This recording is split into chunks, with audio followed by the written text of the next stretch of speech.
तभी वहाँ उस रूम में वो दैत्य पहुंचने लगता है, लेकिन सोफी वहाँ छिप जाती है। वहाँ BFG भी सोफी को बचाने के लिए एक गर्म हुई रोड से उन पर अटैक करने लगता है और वो एक एक करके उन सभी को वहाँ से भगा देता है। वहाँ सोफी को रूम में इंग्लैंड की महारानी की तस्वीर दिखाई देती है, जिससे उसे एक आइडिया आता है और वो बाहर BFG के पास आती है और उन्हें कहती है कि मेरे पास एक आइडिया है और हमें महारानी की हेल्प लेनी होगी। फिर सोफी BFG को एक बहुत ही डरावना सपना बनाने को कहती है। वो उन्हें बताती है कि रानी को ये सपना आना चाहिए कि सारे 9 दैत्य इंग्लैंड में हैं और वो बच्चों को खा रहे हैं। फिर वो उन सभी राक्षसों को सपने में डालता है और उसमें वो पूरी सेना डालता है। सोफी उन्हें अपने आप को और BFG को भी उसी सपने में डालने को कहती है। फिर BFG इन सभी को डालकर उस सपने को पूरी तरीके से तैयार कर लेता है। सोफी कहती है कि महारानी को सपना आएगा कि मैं उनकी खिड़की पर बैठी हुई हूँ और फिर वो अचानक उठेगी और फिर वो हम दोनों को देखेगी। वो दोनों अपने प्लेन के मुताबिक सबसे छुपते छुपाते हुए महारानी के रूम तक पहुँचते हैं और फिर BFG ने ट्रैम्पोलिन की मदद से उस बुरे सपने को महारानी के अंदर छोड़ता है, जिससे महारानी को उन दैत्यों का सपना आने लग जाता है। इस कारण उनकी आंख खुल जाती है। वहाँ उनकी नौकरानी मेरी भी वहाँ जाती है।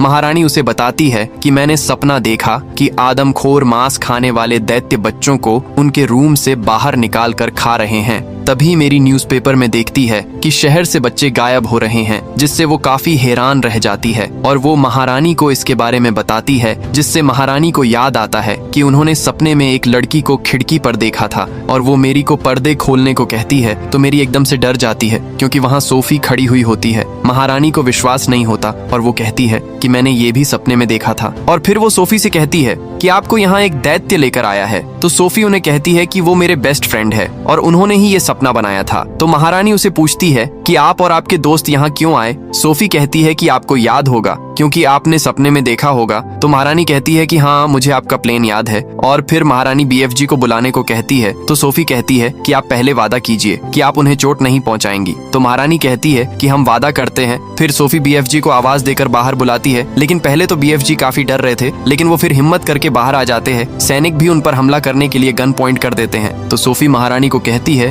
कि आपने उन्हें चोट न पहुंचाने का वादा किया था। तो फिर महारानी सैनिकों को कहकर हथियार नीचे करवाने को कहती है। तभी सैनिक अपने हथियार नीचे कर लेते हैं और BFG महारानी के पास आता है और उन्हें वही बात कहता है जो सोफी ने उसे कहने को कहा था। महारानी भी BFG से मिलकर बहुत खुश होती है। फिर महारानी तैयार होकर नीचे जाती है, जहां BFG को भी अंदर लाया जाता है और फिर उसे बहुत बड़ी टेबल पर बिठाया जाता है, जहां उन्हें खाना खिलाया जाता है। BFG नए तरह का खाना खाकर बहुत खुश होता है, क्योंकि उन्होंने आज तक सिर्फ कक्कड़ भुज्जा ही खाया था। महारानी ने वहाँ जर्नल्स को भी बुलाया था और महारानी उन्हें कहती है कि हमने इनसे वादा किया है कि हम दैत्य को रोकेंगे और आपको BFG के पीछे दैत्य देश जाना होगा। और फिर महारानी की पूरी आर्मी